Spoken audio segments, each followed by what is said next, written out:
السلام عليكم ورحمة الله وبركاته. كسر هذا الصومالي هيلث لايف ستايل 1 channel كألا بقى كلا سعتان وحي عافمات كقصية عرورتنا وقتها أيريين هدي آد أركتو يجو مركز سكريان هاج بلعبي وهذا الكود أنا هين هذا السام حدي سوق السمن واحد أوجانس أفر شيئين يكونوا قد بويهين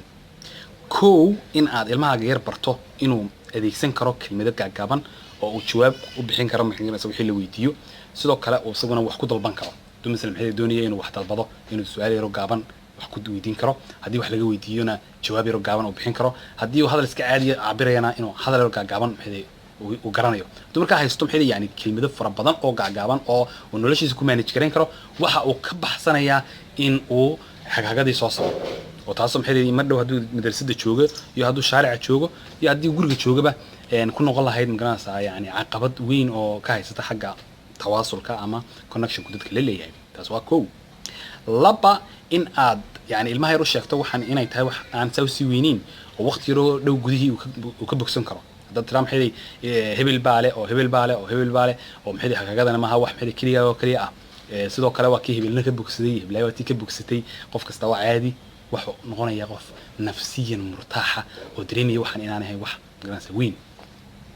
saddex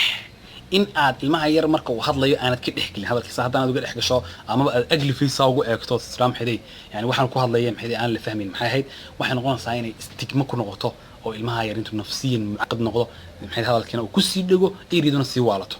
marka maxay in aad ka dhexgelin muqaataca ku sameyn sidoo kale aanad bullying ku sameyn adoo kaliya maxay cid bullying ku sameynaysa dadka ku hareeraysanay maxay family kula jooga inay xataa bullying ku sameeyaan maaha oo ay hadalkiisa u fiirsadaan maaha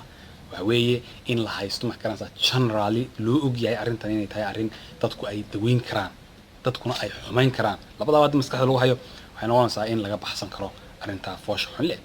لمبر أفر واحد لو جد بنقف كوالد كا أما نقف كلام حدا المهير كور هيا إن ودختر كم حدا حاجة يعني سلوكي جا أما حاجة هذا الكا أما دختر كم جران ساي عافمات كنفسي جا كنت تخصصي إن المهير اللي حيرسيو هدي يعني مشكلة إن تاي مشكلة كوين إن قف كان حاجة يرى إيسي أي تاي إن وقت هو اللي جاري كرو.